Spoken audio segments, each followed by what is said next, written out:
Happy Saturday, everyone. The Daytona 500 is tomorrow. Let's do this. We're previewing it. We're going to give predictions. Who is going to win the Daytona 500? I will be there tomorrow. Hopefully, I can see some of you guys. If you want, just stop me by and say hello. Hopefully, everyone has a good day as well. It's going to be beautiful weather. It's like mid-70s, sunny. It's going to be a fantastic day. And it is the Daytona 500. I always say this. I have been very, very privileged and very lucky to go to a lot of Daytona 500s now, like a lot. My first one was 2010, the 2010 Daytona 500, which that was an interesting day for 13-year-old me, where it was like 20 degrees in the morning, and then it was like a 9-hour race carrying all the way into the night, and we were in the top row in turn one. And it was like sub 40 throughout the entire day. It was one of the coldest days of the year.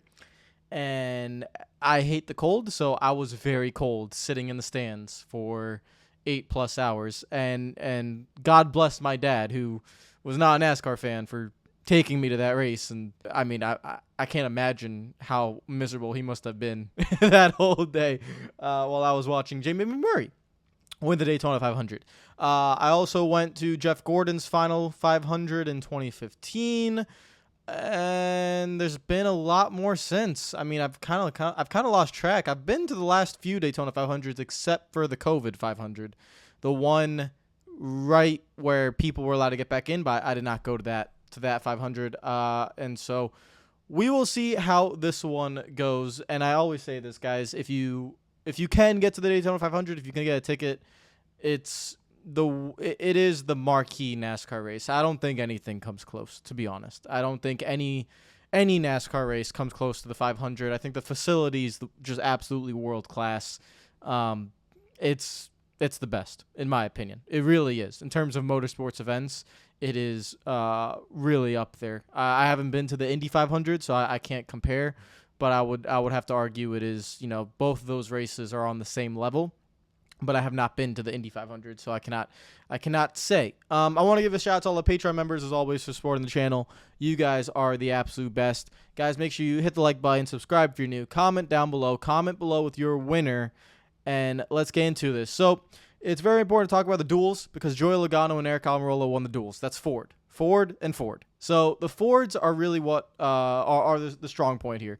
They are the favorites. Ryan Blaney, Joey Logano, you can even throw Eric Almirola in there. I mean, those guys are the favorites. Kevin Harvick in his final Daytona 500.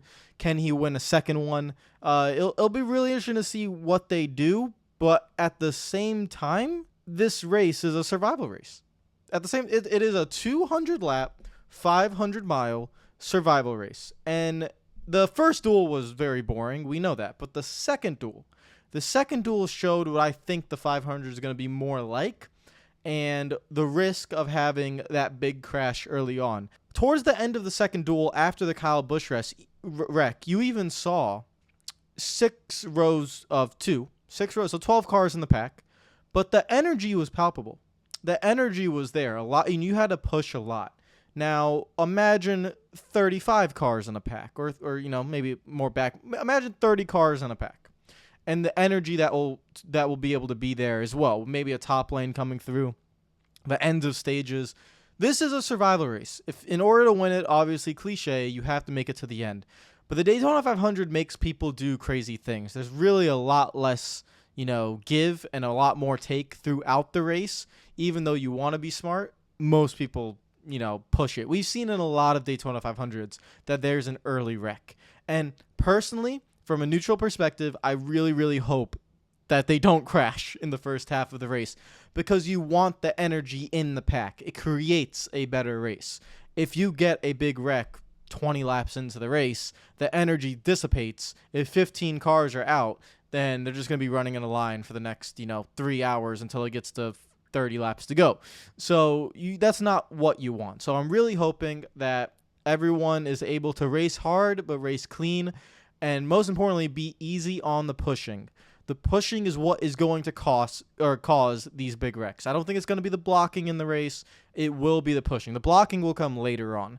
But we saw Daniel Suarez pushing Kyle Busch too hard, and that turned him. And really, it doesn't have to be a wreck. You can see certain cars will be able to push others really well and certain cars won't be able to. And then those cars that won't be able to push, when they try to do it, because you have to, right? You have to push in this plate package with this car, it will get squirrely, and guys will get really loose and might get wrecked, turned in the middle of the corner, turned on the straightaways. The straightaways are usually more dangerous than the corners anyways, because that's where the car gets really light, and that is where the wrecks might happen. So that's the one thing you always got to look at for the 500. And then when it comes down to crunch time, obviously the blocking is going to become very, very aggressive, and that will also lead to more wrecks. I'm expecting a lot of cars to crash tomorrow. I really am. I'm expecting less than 15 clean cars at the end of this race. I'm expecting one, maybe two big wrecks, just because I think you're going to have to really take a lot of risk towards the end of this race. They might not crash early on, but I do think they will crash later on. So that makes it really difficult to predict a winner, just because you have to survive. Some of the fastest guys, right? Joey Logano, Ryan Blaney, Denny Hamlin, Brad Keselowski even. Keselowski really was as aggressive as he always was, but it seemed like his car didn't really push all that well.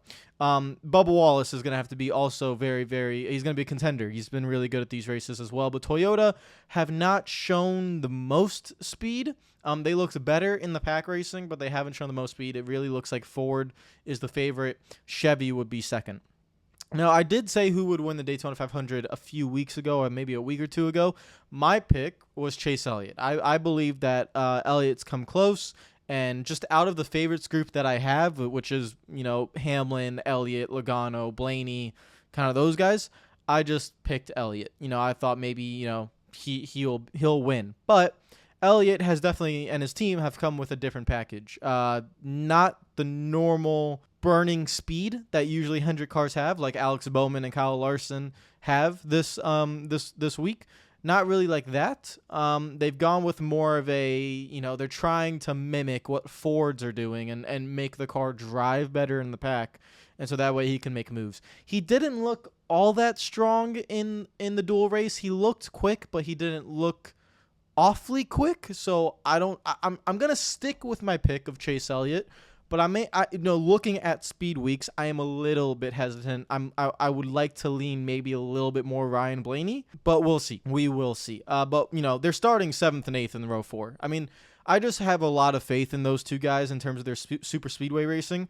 I think they have the maturity now to really be able to make the right decisions in order to win the Daytona 500, and they've never won it before, and that's why I think sometimes not having won it before gives you that little bit extra motivation to go ahead and do it, and maybe even take that extra risk, which might put you in the wall and end up wrecked, but it also might win you the Daytona 500.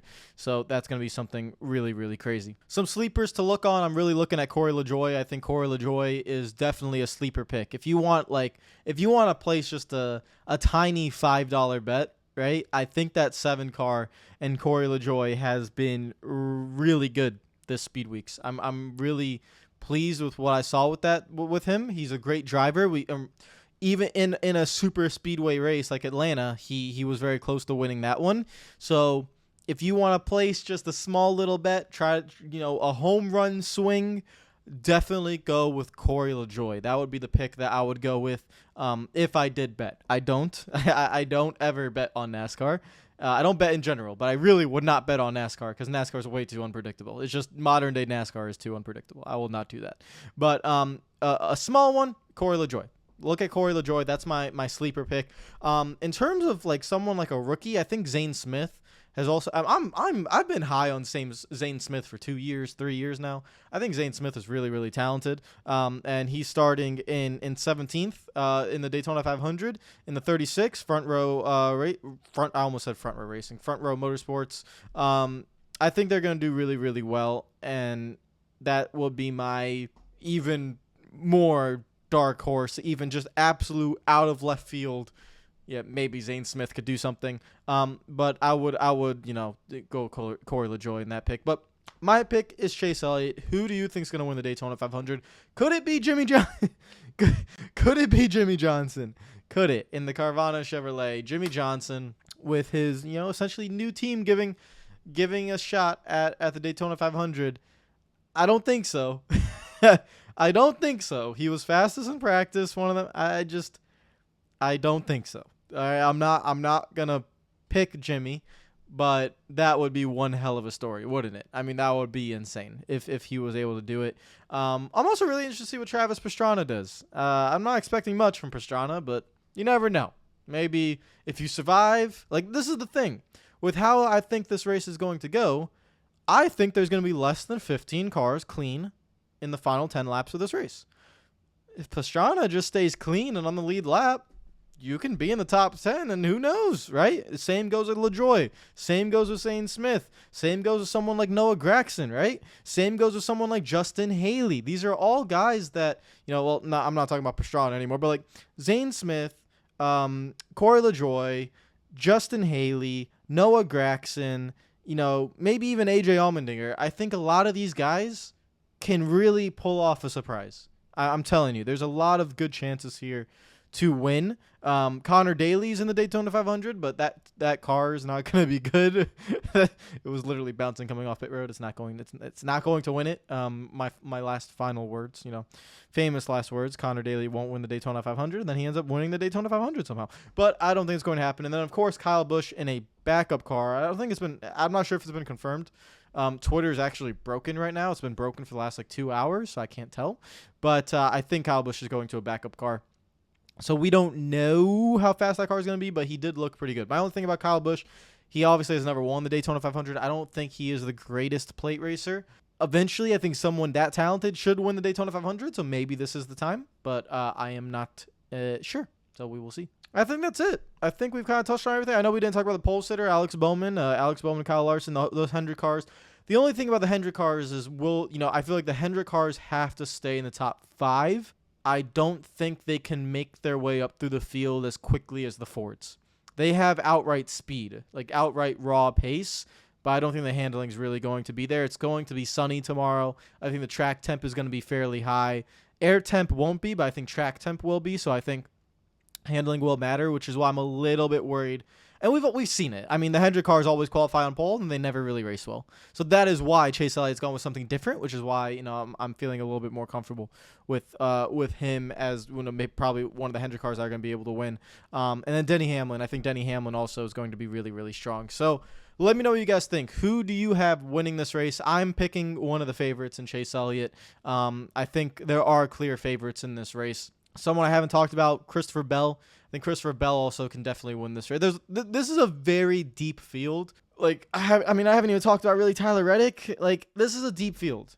It really is. I think the talent pool in this field for this race is very high in terms of the level of plate racing that all these guys have. So who is your pick to win the Daytona 500? Hopefully everyone has a great time watching on TV. And if you're going, like myself, you have a great time at the track. Take care of yourselves. Enjoy the rest of your day. And I will see you guys for the post-race review tomorrow when I get back from the track. Take care of yourselves and peace out.